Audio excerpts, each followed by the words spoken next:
Okay guys, this is a deal that can only happen at a card show because we bought 6 sets here, and just the shipping cost would be astronomical if you try to buy these on eBay.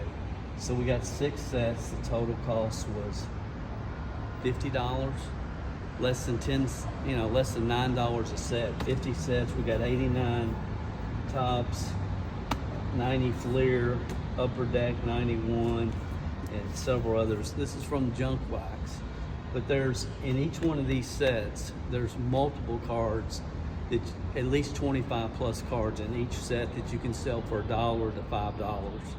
So this is just an absolute gold mine. Yeah, it's going to take some work to go in, break these sets down, and pull them out and see if there's anything worth grading, but we can just turn around and just sell the singles all day long on eBay, and it's just a fortune. So we got 6 sets here for $50, and that's the beauty of coming to a card show, is because you can find things like this that just don't make sense for dealers on eBay, or especially trying to ship something as heavy as this.